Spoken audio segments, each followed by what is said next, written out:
चलिए, तो जैसे द फर्स्ट क्वेश्चन इज कि एम कोई 3x3 का इन्वर्टिबल मैट्रिक्स है with real entries, I 3x3 identity matrix है, ठीक है। एम इनवर्स जो है इक्वल है एडजॉइंट ऑफ एम के, fine. Okay, so what they are saying, then which of the following statement is are always true. क्या M identity matrix होगा, फिर डिटर्मिनेंट एम का 1 होगा, या एम स्क्वायर खुद आई होगा, या एडजॉइंट एम का स्क्वायर जो है वो आई होगा। Okay, so what can we do, M अगर आई होगा तो क्या होता है, हम लोग ये जानते हैं आई एडजॉइंट मैट्रिक्स आइडेंटिटी का, तो आइडेंटिटी ही आ जाएगा ना, ऑलवेज ट्रू। हाँ सर। तो आइडेंटिटी तो वैसे ऑब्वियस हो गया, लेकिन पूछ रहा है इट्स ऑलवेज ट्रू, क्या ज़रूरी है ना, क्योंकि आई तो ऐसे ही आई का इनवर्स आई हो जाएगा, एडजॉइंट आई आई आई का एडजॉइंट आई, तो आई इनवर्स आई आ जाएगा ऑप्शन ए के हिसाब से, ये तो ओके है। डिटर्मिनेंट एम 1 होगा तो उसके लिए दोनों तरफ डिटर्मिनेंट लगा देते हैं, बी ऑप्शन के लिए apply determinant both side. So we know the formula, adjoint A का डिटर्मिनेंट क्या होता है, डिटर्मिनेंट ए पावर n-1 ना, इस the formula. So if you yes operate sir. तो ये आ जाएगा, तो इधर आ जाएगा डिटर्मिनेंट एम 2 बार है ना, तो डबल अप्लाई करोगे तो n-1 इंटू n-1 स्क्वायर आ जाएगा। तो यहाँ से क्या मिलेगा, एम रिवर्स का डिटर्मिनेंट होता है डिटर्मिनेंट एम, ठीक है ना, तो ये आ जाएगा 1/डिटर्मिनेंट एम, या डिटर्मिनेंट एम की पावर -1 कर सकते हो आप, और ये डिटर्मिनेंट एम की पावर n-1 स्क्वायर है। और do you think it is possible, क्या -1 इसके इक्वल आएगा कभी, नो, है ना, क्या -1 n-1 स्क्वायर के इक्वल आ सकता है कभी भी, it is false. Yes sir. तो अच्छा, मैं बोल कह रहा हूँ, तो एम उसके लिए ये तभी होगा जब, एक मिनट यहाँ से वेरीफाई करो, 1 मिनट कैलकुलेशन मिस्टेक नहीं की ना। So what I have to decide, एक मिनट, कि डिटर्मिनेंट एम 1 होगा, तो 1 करेंगे तो, बट ऑलवेज ट्रू की बात कर रहा है ये, एक मिनट क्या कर रहा हूँ मैं, यहाँ से क्या किया हमने, we apply determinant both side, ठीक। तो हमें ये देखना है,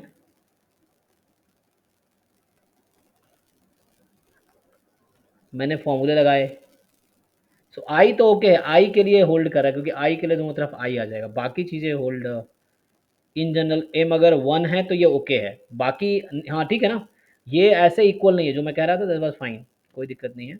सो ये ऐसे तो नहीं होगा, अगर डिटर्मिनेंट एम 1 नहीं है, तो 1 है तो मुझे लगता है ओके हो जाएगा, लेकिन दिस डजंट इम्प्लाई 1, अगर एम है ऐसा तो हो जाएगा ये, है ना, इफ इट इज़ नॉट, अगर डिटर्मिनेंट एम 1 नहीं है तो in that case this will not hold, ये कभी इक्वल नहीं हो सकता। So option is always true.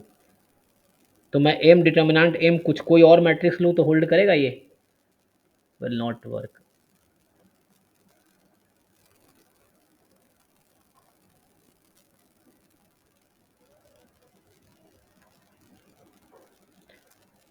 या एम इनवर्स का हम लोग डेफिनेशन भी लिख के चल सकते हैं, हाँ एक तरीका ये है कि अगर मैं इससे ट्राई करूँ, मतलब ऐसे ट्राई कर सकते हैं, क्योंकि इसने पूछा है अगर ऐसा हो तो क्या होगा, तो अगर ऐसा हो तो क्या होगा, तो एम 1 भी आ सकता है, क्या बनाने की कोशिश किया इसमें इसने। अगर मैं एम इनवर्स को लिखता हूँ, this is adjoint M, so definition we know determinant M into adjoint M, और ये बोल रहा है कि एडजॉइंट एम हो जाएगा। एक्चुअली इस तरह क्वेश्चन ना IIT JEE में वहाँ से उठाया हुआ है, तो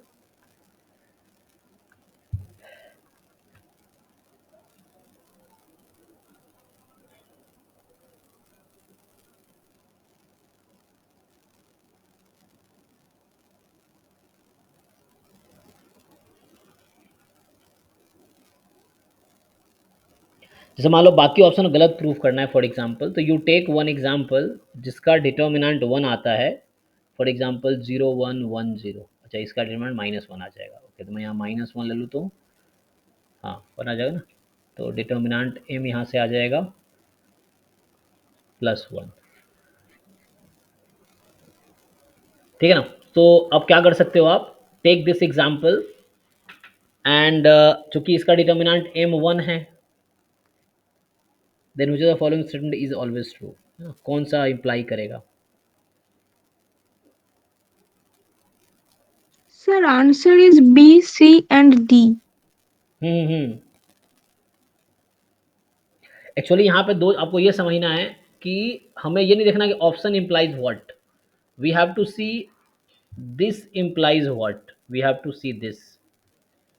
हमें ये देखना है कि दिस इम्प्लाई, ये कह रहा है ना question, if this then what, so हमें देखना है ये किसको इम्प्लाई करेगा, so this statement will imply what.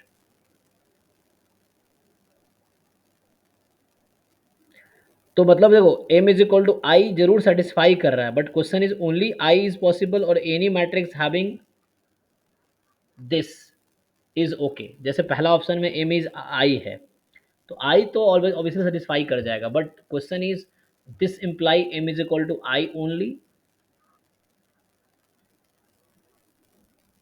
ये क्वेश्चन है ए ऑप्शन का मतलब दिस इज ओके। अगर m आई है तो this is okay, I think है ना, दिस इज वर्क। हम्म।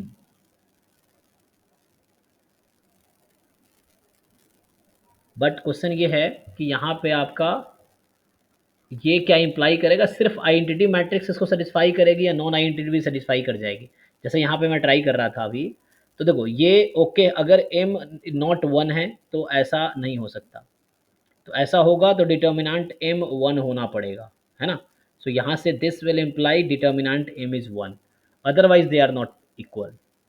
मैं क्या किया, मैं इस पर डिटर्मिनेंट ऑपरेट कर दिया दोनों तरफ, तो I just operated determinant both side. So here I got this, here I got this, then इसको सिंप्लीफाई किया। So this both will be equal, the only possibility is determinant m has to be 1, अगर 1 हो गया तो okay हो जाएगा, है ना। हाँ सर। अच्छा, तो मैं यहाँ, तो इसमें डिटर्मिनेंट m 1 हो जाएगा, सो डिटर्मिनेंट m 1 है, then this statement is okay, otherwise not, है ना। तो ये 1 है तब वर्क करेगा, अगर डिटर्मिनेंट 1 है then it will work. So this implies, determinant लगा दिया, तो डिटर्मिनेंट m इज 1, ये तो ओके है। दूसरा m स्क्वायर आई है, अच्छा अब ये कह रहा है m स्क्वायर आई है, सो ऐसा मैट्रिक्स जिसका स्क्वायर आई के इक्वल हो। अच्छा एक बार ये बताओ, एक और फॉर्मूला था ना हमारे पास, A into adjoint A is equal to adjoint A into A is equal to, ये क्या होता है, किसी को याद है।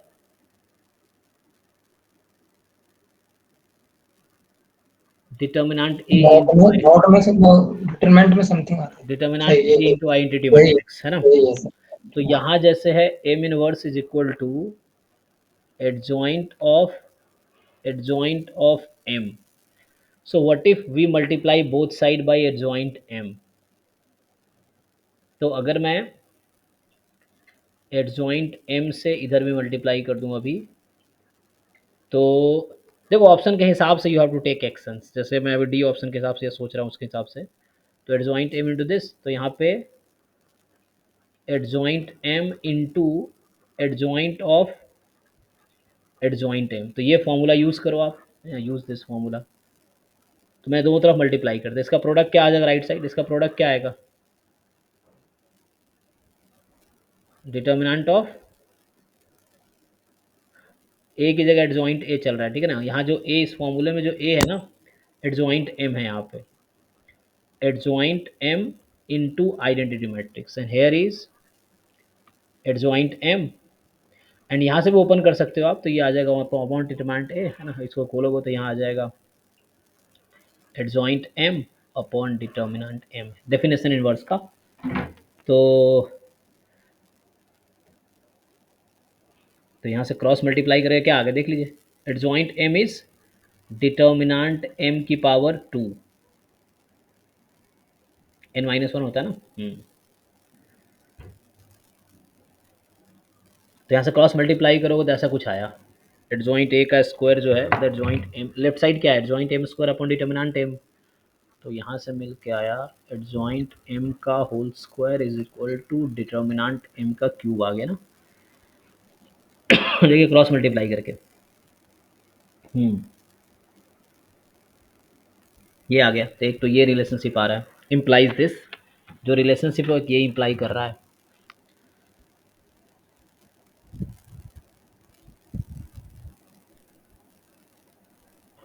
लेकिन डिटर्मिनेंट इसके इक्वल होना क्या मतलब, अच्छा आई मैंने छोड़ दिया ना, इनटू आई भी तो है,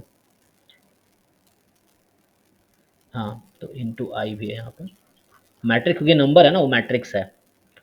तो हमने तो ये देखा है ना कि डिटर्मिनेंट एम तो हमारा पहले पॉइंट से 1 आ चुका है ना, जब हमने हाँ सर। दोनों तरफ डिटर्मिनेंट ऑपरेट कर दिया, जब हमने इसमें दोनों तरफ डिटर्मिनेंट ऑपरेट कर दिया, so we got that determinant M has to be 1 otherwise they will not equal.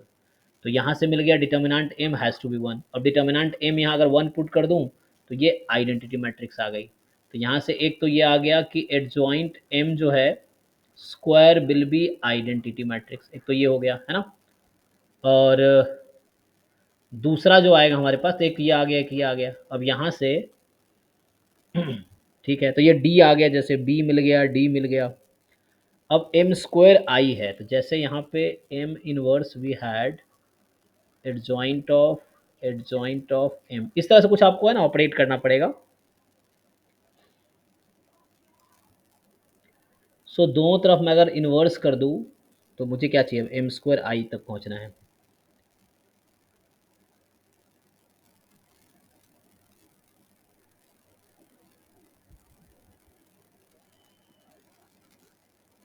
हाँ इसको अगर इन्वर्स कर दोगे तो क्या होगा, एडजॉइंट ए का इन्वर्स का फॉर्मूला होता है डायरेक्टली, तो यहाँ पे तो आएगा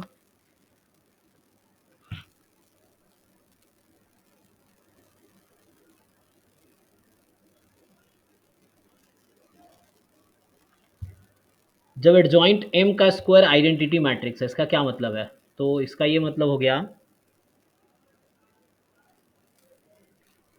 देखिए इसी को मैं प्रोसीड कर देता हूँ आगे।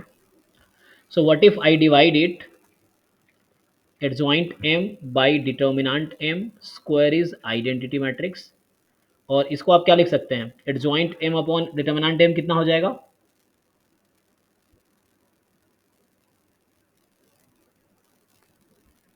किसका फॉर्मूला है ये, एम इनवर्स। एम इनवर्स, तो एम इनवर्स का स्क्वायर इज आई। अब चूंकि डिटर्मिनेंट इसका 1 था तो एम इनवर्स का स्क्वायर आइडेंटिटी मैट्रिक्स है, और डिटर्मिनेंट एम ऑलरेडी 1 है ना, और यहाँ मैं इन्वर्स अगर इधर भी ले लूँ तो क्या ही दिक्कत है, या समझ लो एम स्क्वायर का इन्वर्स आइडेंटिटी मैट्रिक्स है, यहाँ से आ जाएगा। अगर मैं दोनों तरफ इन्वर्स ऑपरेट कर दूँ या दोनों तरफ एम स्क्वायर से मल्टीप्लाई कर दूँ, चलो you multiply both side M square, so left side will be I and right side will be M square. अच्छा किस मैट्रिक्स का इन्वर्स आइडेंटिटी मैट्रिक्स होता है, तो only identity matrix have inverse identity matrix because inverse is unique, M square has to be I, this is the idea. तो देखो ये कोई है ना पर्टिकुलर वो नहीं है, मतलब जरूरत के हिसाब से हमने ऑपरेशन लिए, तो पहला ऑप्शन जो देखो ये गारंटी नहीं है कि एम आइडेंटिटी ही होना चाहिए, दिस इज नॉट नेसेसरी, है ना, कि आई ही होगा ऐसा जरूरी नहीं है। इनफैक्ट आई है तो ये वर्क करेगा, this is fine, but the condition is given that doesn't imply कि M has to be I only, ये जरूर, there are lot many other matrices that will satisfy that condition also. So ठीक है ना, idea clear है। पहले बार हमने कहाँ से किया, we just operated determinant, we got determinant M should be 1, and then here फिर थोड़ा सा वो करने के लिए हमने ये फॉर्मूले का सहारा लिया, इस फॉर्मूले का, फिर दोनों तरफ एडजॉइंट से मल्टीप्लाई करके समहाउ वी गॉट दिस, तो यहाँ से ये मिल गया और ये मिल गया, तो एडजॉइंट एम का स्क्वायर आई आ गया, एडजॉइंट एम के स्क्वायर से ये यहाँ आ गया, ठीक है। थोड़े से 11-12 वाला मैट्रिक्स का कॉन्सेप्ट यूज़ किया मैंने यहाँ पे। नेक्स्ट क्वेश्चन जो आपने पूछा है कि एफ आर से आर डिफाइंड है, so f x is equal to x cube minus x square plus x minus one, x cube minus x square plus x minus one sine x, और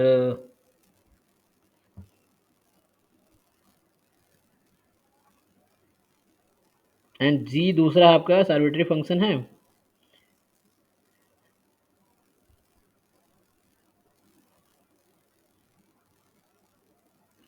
अच्छा, हम प्रोडक्ट को जानते ही हैं, then which is the following statement is true. तो अगर जी continuous है वन पे तो एफ भी कॉन्टिन्यूस होगा। जी डिफरेंशिएबल है वन पे तो इजी है ना। आपका एक नया फंक्शन ले लो, लेट से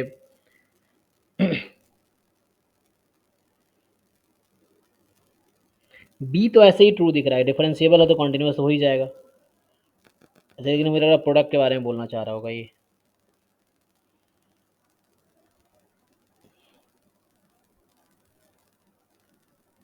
है ना, बी ऑप्शन में, जैसे बी ऑप्शन क्या कह रहा है आपका, जी डिफरेंशिएबल है तो देन जी इज कॉन्टिन्यूस, ये तो ओके है। एंड डी है बोला एफ जी डिफरेंशिएबल है वन पे तो जी इज डिफरेंशिएबल एट वन।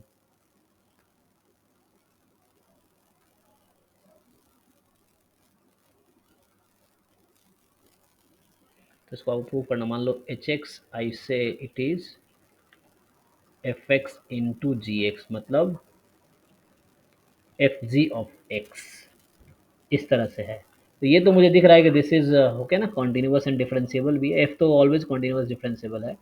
मिलनी है बोल रहा है कि प्रोडक्ट के बारे में क्या बोल सकते हो आप। जी कॉन्टिन्यूस है तो एफ भी कॉन्टिन्यूस होगा, क्या प्रॉब्लम है इसमें ना, क्योंकि जी एफ तो कॉन्टिन्यूस है ही, तो लिमिट लगाओगे, लिमिट अलग अलग कर दो। Yes, so first is okay. G differentiable है तो यहाँ लगा बी ऑप्शन में होना चाहिए एफ जी इज डिफरेंशिएबल, है ना, यही कहना चाह रहा ना, एफ जी इज डिफरेंशिएबल होगा, पता नहीं। लेकिन अगर जो स्टेटमेंट बी ओके है तो करेक्ट है वो, तो यहाँ हो जाएगा f x into g dash x plus g x into f dash x, ऐसा आ जाएगा।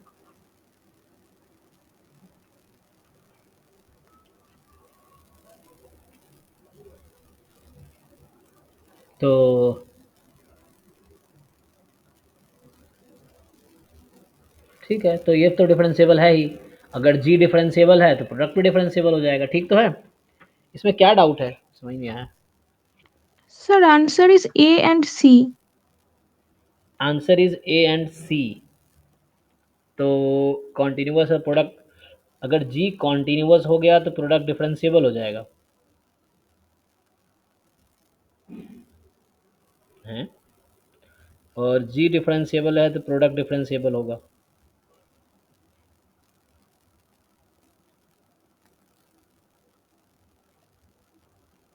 तो जी की कॉन्टिन्यूटी एफ जी की डिफरेंशिएबिलिटी कैसे इंश्योर कर रही है, वन पे, वो इसलिए कर रही है क्योंकि वन पे वो जीरो हो जाएगी। O one point is this, f one is one पे बात कर रहा है ना, f one is zero actually.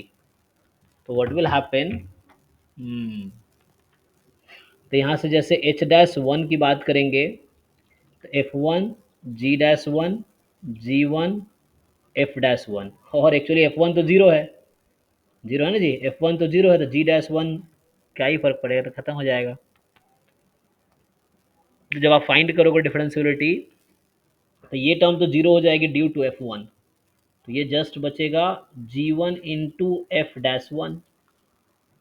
तो जी अगर कॉन्टीन्यूअस है कि एफ जी अगर कॉन्टीन्यूअस है तो एफ जी डिफरेंशिएबल हो जाएगी, सही बात है।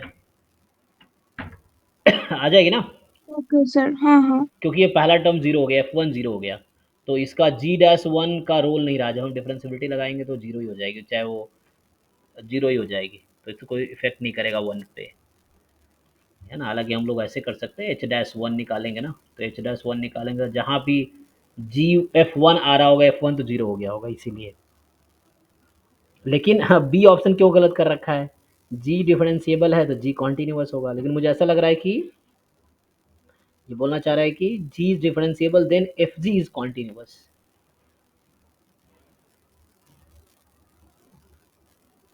एफ जी इज कॉन्टिन्यूस,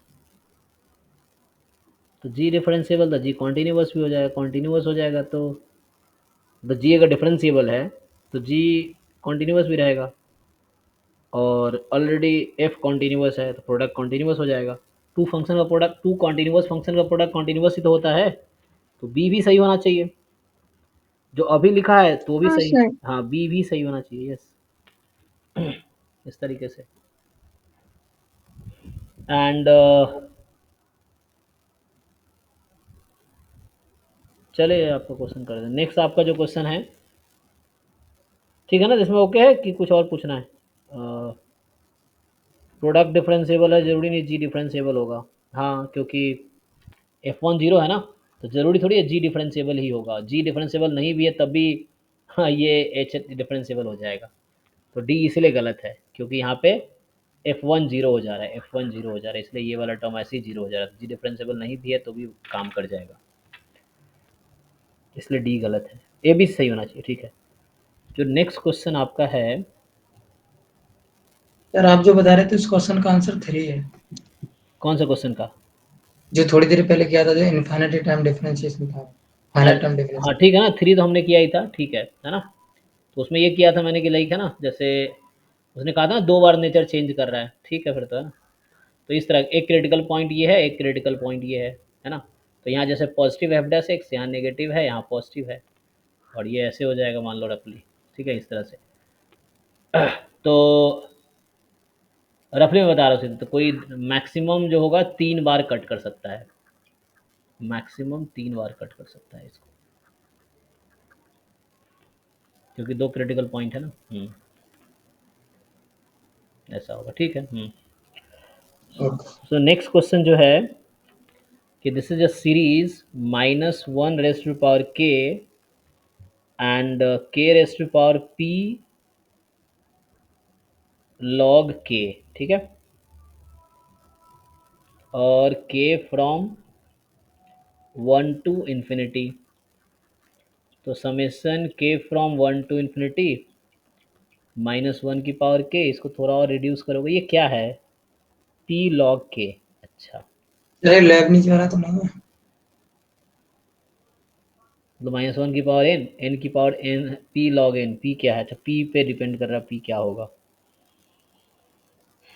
हाँ तो वो लगा के देखो, कन्वर्जेंस टेस्ट करना है कि ये टेस्ट कब कन्वर्ज करेगी।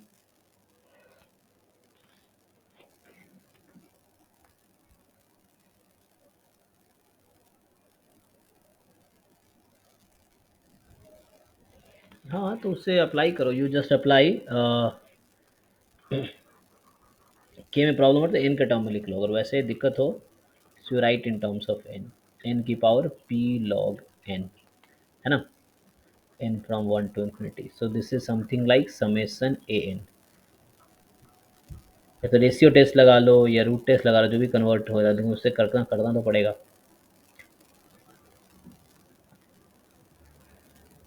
और नहीं तो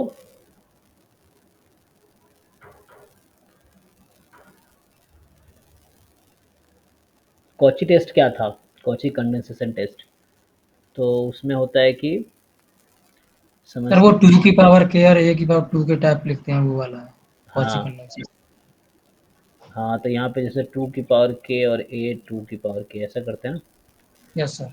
तो इनफैक्ट 2 की जगह ई भी कर सकते हो तो भी कोई दिक्कत नहीं है।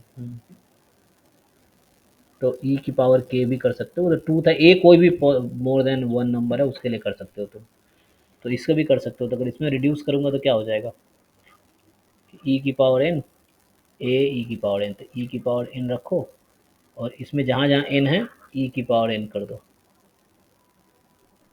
तो -1 की पावर। अच्छा, तो यहाँ तो प्रॉब्लम है, इसको छोड़ दो, अभी वो चेक करते हैं एब्सोल्युटली कन्वर्जेंट पे। तो क्या बन जाएगा ये, अगर यहाँ पे कर भी दूँ तो ई की पावर में तो प्रॉब्लम है ना, ये डिसाइड नहीं कर रहा है पॉजिटिव नेगेटिव।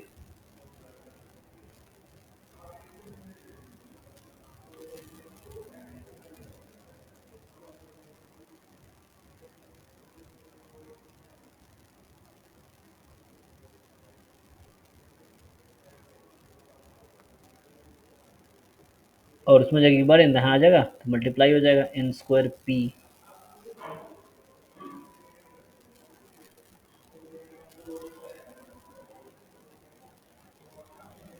क्या हो जाएगा जी, एन स्क्वायर पी हो जाएगा, देख लीजिए। ऐसा कुछ नहीं तो ये नहीं लगाना, तो तुम सिंपली वो रेशियो टेस्ट करो, टूल्स लगा कर टेस्ट करो। किसने किया ट्राई इसको, आपने कैसे ट्राई किया है, जिनका डाउट है बताइए।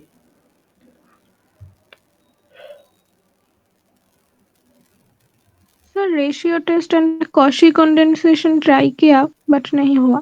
अच्छा। हम्म। सर ये लेबनीज वाला है, तो उसमें ये वाला जो टर्म है ए एन, उसको हम रख के देख लें, जीरो आ जाए तो ये कन्वर्जेंट हो जाए।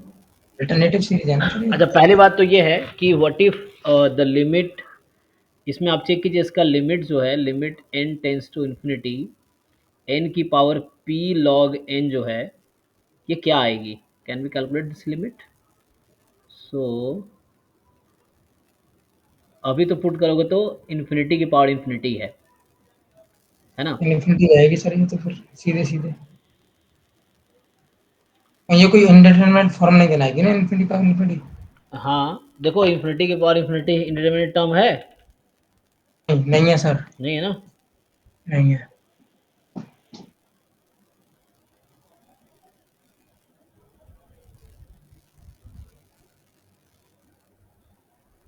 तो ये तो फिर तो ऐसे ही डाइवर्जेंट हो जाएगा, क्योंकि लिमिट अगर नॉन जीरो आ गई,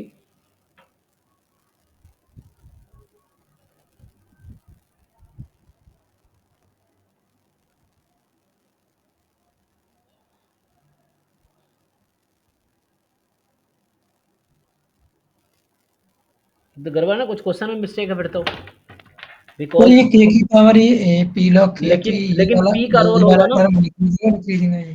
अरे भाई रुक जा, पी का रोल होगा ना यहाँ पे, तो अगर मैं बोलूँ कि अगर पी तुम्हारा मोर देन वन है, पी पॉजिटिव है, तो उस केस में इसकी लिमिट क्या आ जाएगी। अगर पी आपका पॉजिटिव है तो लिमिट क्या आ जाएगी, इन्फिनिटी के पावर इन्फिनिटी, तो इन्फिनिटी आ जाएगी। पी अगर जीरो है तो क्या होगा, सोचो।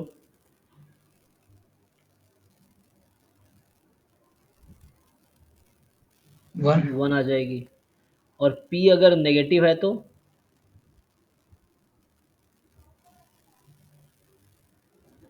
काम इन्फिनिटी करें। इन्फिनिटी के पावर माइनस इन्फिनिटी, तो जीरो आ सकती है। चेक करो एक बारी। पी मान लो माइनस वन है, तो वन अपॉन एन की पावर है ना, तो जीरो आ जाएगी। तो ये है एक, तो ये पॉसिबिलिटी है। तो यहाँ पे आपके पास एक ऑप्शन ये वाला है, सी इसमें ट्रू हो सकता है या डी, सी डी में से एक देखना पड़ेगा। अच्छा, बी सी डी में से ए तो, अच्छा बता तो रखा है इन्होंने इस तरह से। इक्वल टू जीरो पे तो नहीं होगा ना, अगर पी इक्वल टू जीरो हो गया तो क्या हो जाएगा ये, तो ये तो पी इक्वल टू जीरो पे ऐसे ही वन, तो ये तो गलत है, इक्वल टू जीरो वाला ऑप्शन आउट हो जाएगा, ए आउट हो जाएगा। So now you see what will happen, P negative ही होना पड़ेगा पी को। तो what don't you do one thing, आप जैसे ऑप्शन के हिसाब से पी चूज कर लो, जैसे डी ऑप्शन चेक कर रहे हो, तो you take p is equal to for example minus two and check whether they work or not, फिर तो टेस्ट लगा सकते हैं।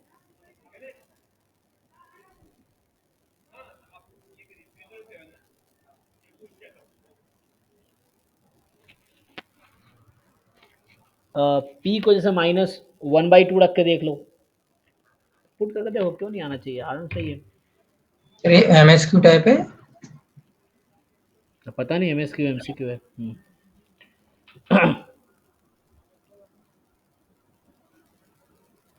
ट्राई करो, पी नेगेटिव वाले तो होनी चाहिए, तो ऑप्शन चारों ऑप्शन में ऐसे ही है कि लेस देन जीरो ही होगा, तो इक्वल टू जीरो तो नहीं होगा। और बाकी में ये है,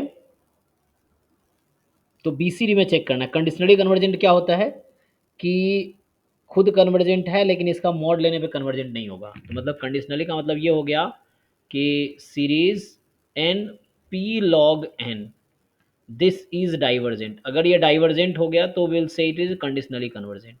but the original series should converge, है ना। तो ये चीज़ है। So this should diverge.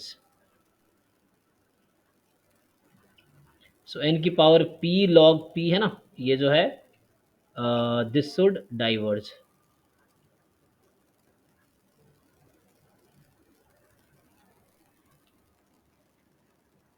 Okay, sir, I'll try.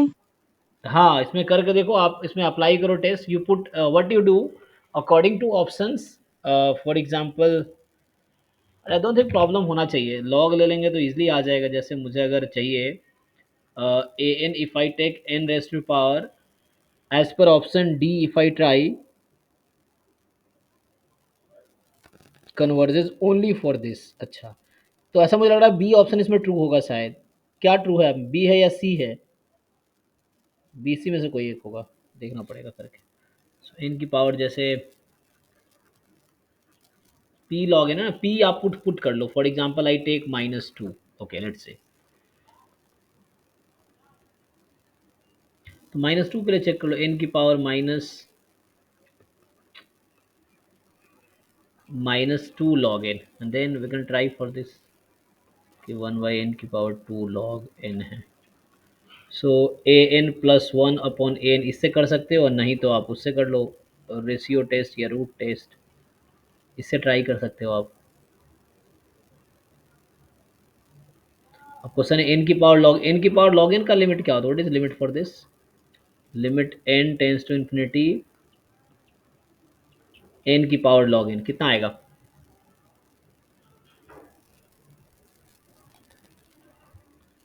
ये बताओ, लॉग एन अपॉन ये एन, तो इंफिनिटी हो जाएगा। एन टेंस टू इन्फिनिटी पे इसकी लिमिट जो आएगी, अब इन्फिनिटी अपॉन इन्फिनिटी है तो 1/n, जीरो आ जाएगा ना ये। ओके तो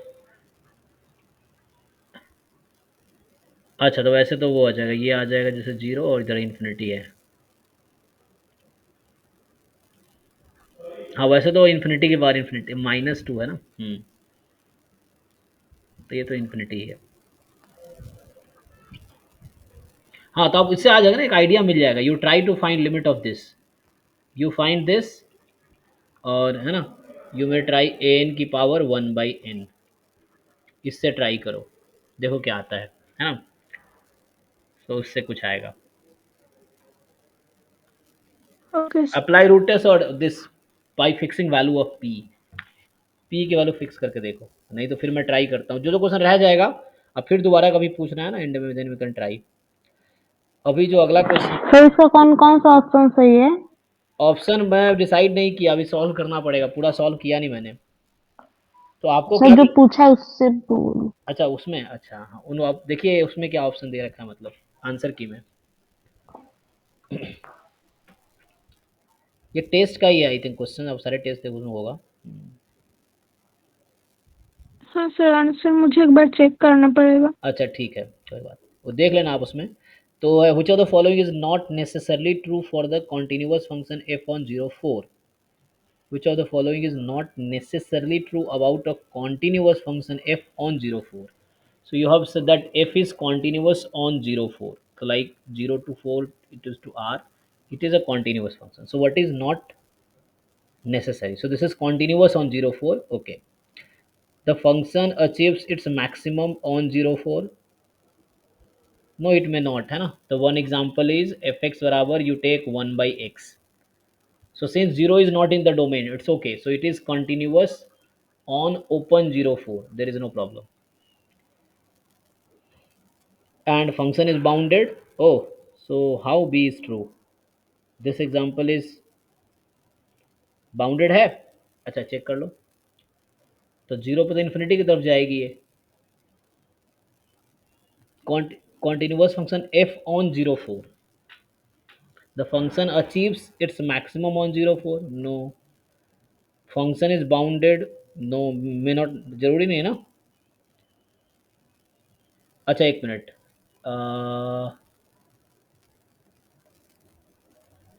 ये थ्योरम होता है continuous function on a closed, है ना। ये है, ये this will always be bounded, this will be, है ना, continuous function on closed and bounded set is bounded. But this is not necessarily, तो ये ब्रैकेट लिखने में गलती किया है ना। For all Cauchy sequence s n on 04, f of s n is Cauchy. हाँ, सो ये कहना चाह रहा है कि ए एन अगर कॉची है और कॉन्टिन्यूअस फंक्शन है, a n is a Cauchy sequence, f is continuous function, then f of an which is new sequence, let's say bn, is also a Cauchy sequence. So Cauchy मतलब convergent, is it? And if it is convergent, so because in sense of R real sequences, Cauchy means convergent. So an is a convergent sequence. Limit of an exist. So limit of this will also exist. Okay. Yeah, it's fine now. So see, limit of an, let's say it is L, which is in 0 to 4. So limit n tends to infinity f of an. Since function is continuous, you can shift this limit inside. This will come fl, no problem. So here L, it is given that it will be in 0 to 4 only. It is a convergent sequence. It is convergent. तो C option सही होना चाहिए ना, आपने C लगाए होंगे I think, तो आप सही लगाए, उसने गलत कर रखा है। ठीक है, C विल बी फाइन। और D ऑप्शन है F1 is 2, F3 is 5, then f c is 3 for some c belongs to 0 to 4। चलिए एफ डैश सी लिखना चाह रहा होगा फिर से, है ना, क्योंकि ये वो लगाना है, ये सब ना हमारी तरफ से थोड़ी मिस्टेक साइंस में। So they wanted to write this f3 minus f1 upon 3 minus 1। अच्छा, लेकिन इसने गलत करने की कोशिश की है, तो दैट्स वाई, है ना। सो f3 माइनस f1, इसका भी आंसर आप देख सकते हैं क्या है। सो ये आ जाएगा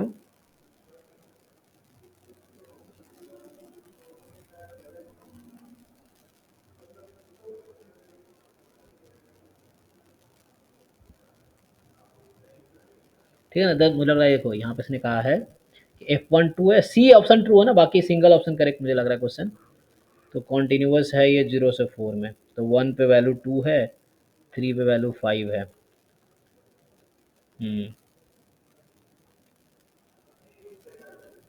देन एफ एक ऐसा सी मिलेगा 0 से जहाँ 3 वैल्यू हो जाएगी।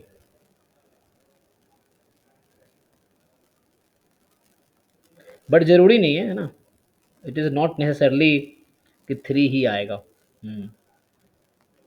अच्छा, कॉन्टिन्यूस है ना, एक मिनट, कॉन्टिन्यूस है तो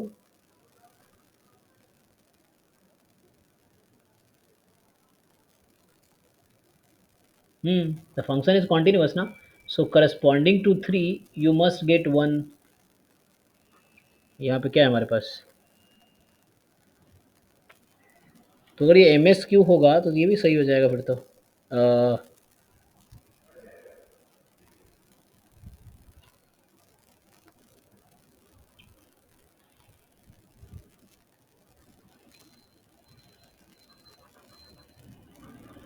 See what I'm saying? At 1 value is 2, at 3 value is 5. So since function is continuous, so you must get one inverse image here. तो ऐसा D भी true हो जाएगा. So what they ask you? True. Oh, they are not necessary. They are asking false ना? Okay. So D is true statement. They are asking us false. See, which of the following is not necessarily true? So D statement is true. C statement is true. Okay. And A statement is what? The function achieves its maximum on 0 to 4. तो function की जो maximum value होगी 0 to 4 में ही आएगी। So they are asking us false statement, तो B statement जो है this is false statement, this is not necessarily true ना, it is not necessarily true, so it is not necessarily true, that's what they ask. And A is that function So achieves in the interval 0 to 4, it is bounded, no? no, actually if I consider 1 by x, so will you say it is bounded in 0 to 4? What if x approaches 0 plus?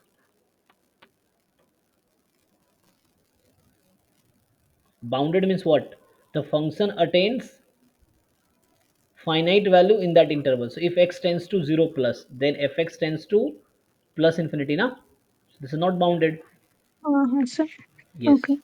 So so it is not necessarily true because this is the counter example. B is not necessarily true. Function achieves its maximum on 0 to 4.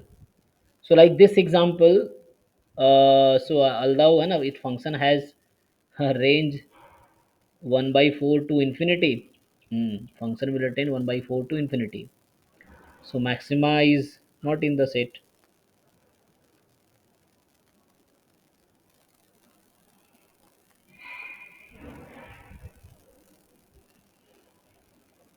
A is also not true. It is not necessarily that it will attain maximum in 0 to 4 only. But if maximum point exists, then it will be from domain only.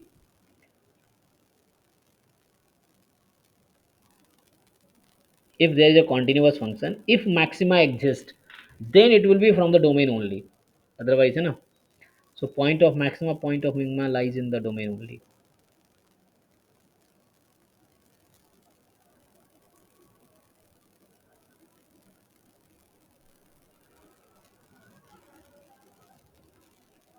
Okay, A is also not necessarily true. B is okay, not necessarily true. So correct option is B is fine. A I think has to modify. The function achieves its maximum 0 to 4. So function may not have point of maxima, but if it has maxima, then obviously will be in the domain, but is not necessarily.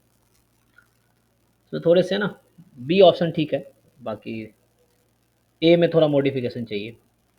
And the last question you sent is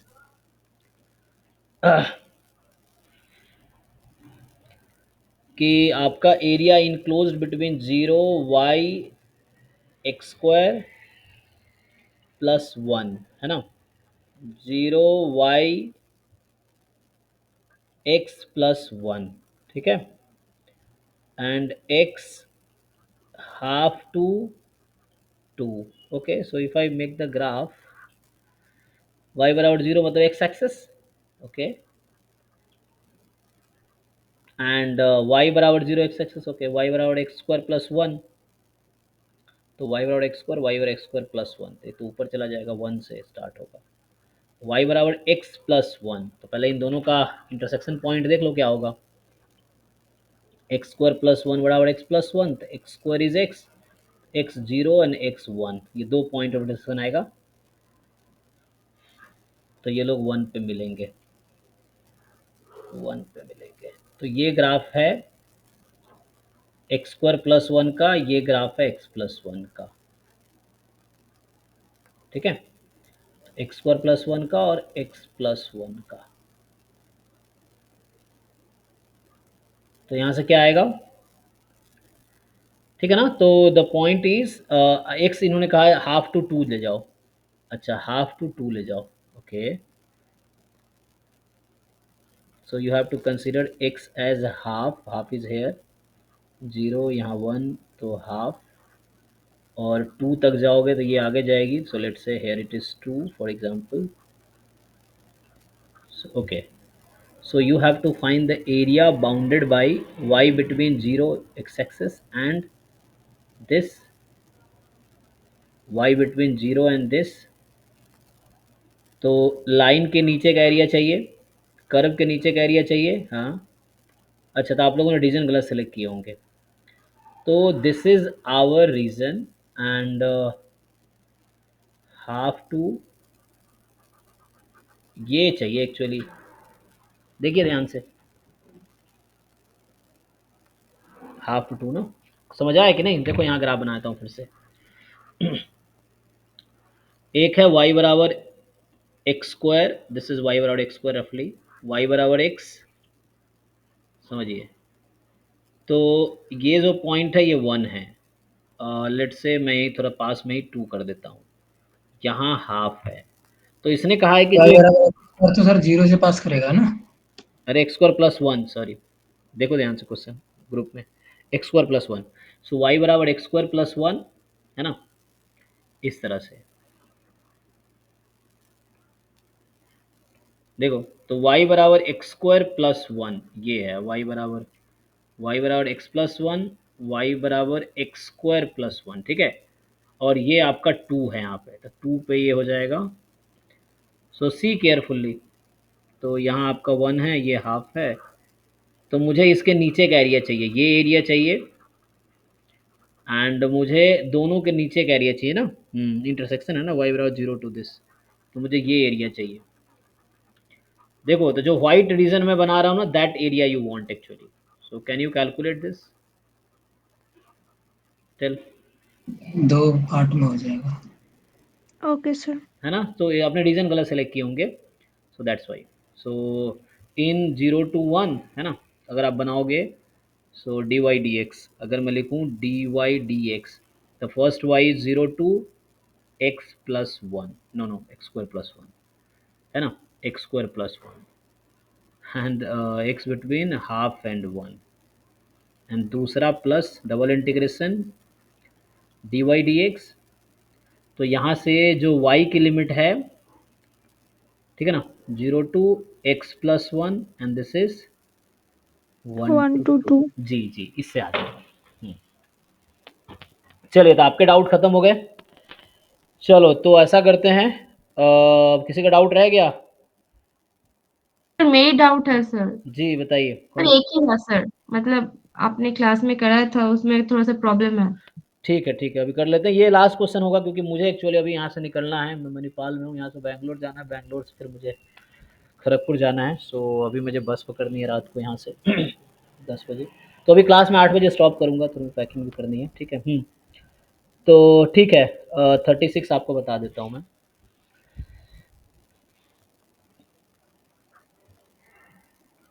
36 में sir एक problem है sir, आपने जो question का solution किया है वो गलत किया है सर। ठीक है, दोबारा कर लेते हैं, कोई बात नहीं, बताइए क्या गलत है। आपने क्वेश्चन लिखा ही गलत है, मतलब जब सॉल्यूशन करने आप मतलब किए हैं, हाँ वहां पर सर एम स्क्वायर वाई होगा, आपने एम वाई लिया है, देखिए सर। अच्छा अच्छा, ठीक है, दोबारा कर लेते हैं, वही तो कह रहा हूँ, दोबारा कर लेते हैं, कोई प्रॉब्लम नहीं है। तो चलिए दोबारा देखते हैं सॉल्व करके, आंसर मैच कर रहा है कि नहीं, इसका आंसर क्या है एक्चुअल। आंसर बता चुका है मैं। एक्चुअल आंसर सर मतलब वो सॉल्यूशन सर मतलब निकल नहीं पा रही, इसलिए सर आंसर नहीं नहीं नहीं, दिखा। वो मैंने सही लिखा है, आप वो गैप को फिल नहीं कर पाए हैं। देखिए मैं करके दिखाता हूँ, मतलब बीच के जो स्टेप मैंने छोड़े हैं ना, वो स्टेप आप कनेक्ट नहीं कर पा रहे हैं, डॉट कनेक्ट नहीं कर पा रहे हैं। मैं दोबारा डिटेल में लिख देता हूँ, ये सॉल्यूशन सही है, अगर आंसर मैच कर रहा है तो इतना कोइंसिडेंस नहीं होगा कि मैं गलत सॉल्यूशन लिखूँ आंसर सही आ जाए, तो सॉल्यूशन सही है। दोबारा सॉल्व करता हूँ, देखिए आपको जहाँ डाउट है पूछिए। देखिए, तो क्वेश्चन ये है, आप लोग भी देख सकते हैं जान वाले, क्योंकि हालांकि इनर प्रोडक्ट हालांकि नहीं आता वहाँ पे, लेकिन ये आइगन वेक्टर का कॉन्सेप्ट इसमें यूज़ हो रहा है। देखिए क्या कह रहा है कि एम एक 3x3 का रियल सिमेट्रिक मैट्रिक्स है, तो एम के पास 3 आइगन वैल्यू है, क्या क्या है, -1 1 and 2। Okay, the corresponding unit and the corresponding unit vectors u v w respectively. अच्छा, तो एम तो पहली बात सिमेट्रिक मैट्रिक्स है, जिसकी आइगन वैल्यू 3 दे रखी है, और मतलब आप समझो फिर से, अब तो तुम खुद ही बताओ एम यू किसके इक्वल होगा, एम भी किसके इक्वल होगा, और एम डब्ल्यू किसके इक्वल होगा। ये क्लियर है, आइगन वैल्यू का डेफिनेशन, आइगन वेक्टर का डेफिनेशन या थ्योरम। हाँ वो सर एम यू होगा -1 यू, माइनस, हाँ हाँ -1 यू, हाँ। हाँ और वो यू होगा फिर इसका वैल्यू होगा वी, और वो 2 डब्ल्यू। ठीक, ये सिंपली आ गया by the definition of eigen value eigen vector. अब समझो आगे। अब ये होगा क्या, अगर मैं आपसे पूछूं, चलो यहाँ से मुझे क्या ज़रूरत है समझिए, अब करेगी let x y be the two vectors in R cube such that. अब ये तो मैंने अभी जो इन्फॉर्मेशन था उसके हिसाब से बताया, अब समझिए, ये कह रहा है कि एम एक्स जो है आपका वो ऐसा है, u plus 2v plus 2w, ठीक, और एम स्क्वायर वाई, अब समझो जो आप समझ नहीं पाए, u minus we minus 2w, आप लिख के देखोगे ना समझ आएगा, इसलिए मैं कहता हूँ सॉल्यूशन पढ़ो मत, चाहे सॉल्यूशन बुक हो चाहे मेरा सॉल्यूशन हो, पर रीड मत करो, ये हिस्ट्री में नहीं पढ़ाता हूँ कि तुम रीड करोगे तुम्हें पता चल जाएगा अकबर का बेटा बाबर था या हुमायूं था, वो यहाँ नहीं है, यहाँ आप लिखोगे तो बीच के गैप दिखेंगे आपको। तो यहाँ से क्या हो गया, M x is this, M square this. अब समझो मैं इसमें से एक एम को राइट साइड शिफ्ट कर रहा हूँ, सी केयरफुल्ली। तो ये लाइन मैंने नहीं लिखा है जो आप गलत समझ रहे हो। मैं एम इनवर्स से दोनों तरफ मल्टीप्लाई कर दिया, तो M inverse u, M inverse v, to M inverse डब्ल्यू। अब यहाँ से बताओ मुझे एम इनवर्स यू किसके इक्वल आएगा, एम इनवर्स वी हाँ किसके सर, इक्वल। हाँ माइनस यू माइ हाँ हाँ सर, समझ गई। ठीक है ना, तो उससे आ जाएगा। हाँ रेसिप्रोकल ही तो करना है, इसका रेसिप्रोकल कर दो, क्योंकि एम की आइगन वैल्यू ये हैं, तो एम इनवर्स की आइगन वैल्यू जो जाएंगी -1 ही रहेगी, -1/1, फिर +1/1, +1/2। रेसिप्रोकल हो जाएगा मतलब, तो ये -1 ये वी ही हो जाएगी, और ये 1/2 डब्ल्यू हो जाएगी। वो यहाँ मैं पुट कर देता हूँ अब। तो एम इनवर्स तो ये मैंने लिखा हुआ है, ये बीच के स्टेप नहीं लिखे वहाँ पे। तो एम इनवर्स यू मैंने लिख दिया -u, एम इनवर्स वी मैंने लिख दिया वी, और एम इनवर्स डब्ल्यू 1/2, और 2 खत्म हो जाएगा तो -w। हाँ तो ये इक्वेशन हाँ मैंने लिखे होंगे, आप ध्यान से देखिए, है ना। हाँ सर, अब हाँ, अब अब समझ बाकी आ आगे का गया। सॉल्यूशन तो लिखा ही है, उससे कर लीजिए। हाँ सर, हाँ सर। ठीक है, ओके। तो चलिए कल पॉसिबल होगा तो क्लास लूँगा, क्योंकि कल मैं सर रहूँ बस एक वो देख लीजिए सर, इसमें बता दीजिए, किसी ने भेजा है सर क्वेश्चन, मुझे थोड़ा सिमिलर। कहाँ। ये 21 करके लिख रहा है सर उसमें, 20 इसका है सर। इसमें सर वो जो LRT के लिए वैल्यू है, उसका जो लास्ट वाला सेंटेंस है वो समझ में नहीं आ रहा। क्या समझ नहीं आ रहा। पूछ रहा है कि then the likelihood ratio test statistics equals. इसमें कि 0 to with relation of random sample of size 2 from binomial distribution. तो सॉल्व करके देखो ना कि क्वेश्चन आया, तुम्हें समझ आ गया, नहीं होगा तुमसे। शुरू में ऐसे ही लगता है, ट्राई करोगे तो हो जाएगा, उसमें क्या है। ये रियलाइजेशन का मीनिंग क्या है? ऑब्जर्व्ड वैल्यूज है, जैसे आप रैंडम सैंपल का गिवन वैल्यू होता है ना, x1 is 0 and x2 is, जैसे आप एम निकालते हैं ना, तो एम में न्यूमेरिकल वैल्यू कैसे निकालते हैं, जो आपको ऑब्जर्व्ड वैल्यू दे रखा होता है। हाँ, ओके तो सर। यही ऑब्जर्व्ड वैल्यू का दूसरा सर नाम है रियलाइजेशन सर जी। हम लोग का गेट का क्लास होगा क्या? गेट का क्लास होगा, हाँ वो योगेश सर क्लास लेंगे, हाँ 9 to 11। तो x1 इज 0, x2 इज 2, ये दे रखा है आपको। रैंडम सैंपल साइज 2 का है ना, तो इन सैंपल की वैल्यूज आपको दे रखी है एक्चुअली। ठीक है, और मतलब ये कहना चाह रहा है कि x1 x2 are random sample from binomial 2, p। ठीक है, इसकी ऑब्जर्व्ड वैल्यू ये है, एंड में यूज़ करना, तभी तो न्यूमेरिकल आंसर आएगा, वरना टेस्ट स्टैटिस्टिक्स तो एक एस्टिमेटर आएगा। यहाँ तो आंसर नंबर देना है, तो नंबर कहाँ से आएगा, तो वो जो टेस्ट स्टैटिस्टिक्स आएगा उसमें। सर तो L1 अपन L2 लिखने के बाद में जो वैल्यू है, फिर उसमें ये x1 और x2 वैल्यू रख दें, जी जी जी, तो आप तो जो पहले फाइनल है। जी LH0/L यहाँ ML ही करना पड़ेगा, है ना, ओके क्योंकि सर। कॉम्प्लीमेंट है ना। तो L जी सर। H0 में हाफ है, so L ½/L ML less than equal to K। इसको थोड़ा सिंप्लीफाई कर लो, सिंप्लीफाई कर लोगे ना, तो okay sir. Likelihood ratio test देखो यहाँ कुछ ऐसा आ जाएगा, मे बी कुछ x bar less than equal to something, मान लो आगे एग्जांपल के लिए ऐसा आ गया K1, तो इसकी वैल्यू निकालनी है तुम्हें। अगर ऐसा आ गया तो सॉल्व करके देखो क्या आता है, उसके हिसाब से यहाँ कुछ आएगा, तो उसकी वैल्यू निकालनी है आप। Okay okay sir. करके देखो, तो फिर पूछो नेक्स्ट क्लास में, ट्राई तो करो, ये है ट्राई करके देखो, ओके सर। और जो आएगा उसमें ये पुट कर लो, फिर उसके हिसाब से देखना। ये है, चलिए ठीक है, तो है ना, तो आज तो ये स्टॉप करता हूँ, आज हम डिस्कस नहीं करते। आप लोग जो लोग हैं जैम वाले लोग, हम लोग 2011 का कल कर रहे थे क्लास, कल या परसों में, परसों ना, तो हमने 23 तक डिस्कस किया था, क्वेश्चन 1 से क्वेश्चन 23 कर रहे थे। उसके बाद वो मेरा फ़ोन डेड हो गया था, क्योंकि हॉटस्पॉट से चल रहा है ये लैपटॉप, तो बंद हो गया, तो ख़त्म हो गया था। तो यहाँ से मैं कंटिन्यू करूँगा, कल मैं क्लास ले सकता हूँ, मेरी रात को 10 बजे फ्लाइट है कल बैंगलोर से, तो हो सकता है मैं, हाँ 6 से 8 ले पाऊँगा क्लास, तो तब देखते हैं, ठीक है। ठीक है ना, तो मतलब यहाँ तक कंप्लीट कर लो। जैम वाले जो भी लोग हैं 2023 से 2005 तक ढंग से 4-5 बार सॉल्व करो PYQ, जितने मॉक टेस्ट अपलोड हो रहे हैं सॉल्व करो। PYQ भी अपलोड हो रहे हैं, तो वो भी आपको देखना है, उसमें अच्छा परफॉर्मेंस तो है ना, उसमें तो अच्छे नंबर आने चाहिए, बाकी PYQ तो ढंग से आने ही चाहिए, और नॉन PYQ में थोड़ा कम आएगा, ठीक है, क्योंकि सीख रहे हो अभी, अभी बहुत टाइम है एग्ज़ाम की प्रिपरेशन, मतलब एग्ज़ाम में, इसलिए आराम आराम से तैयारी करो, अपनी कमियाँ दूर करो। चलिए अभी के लिए thank you and good night.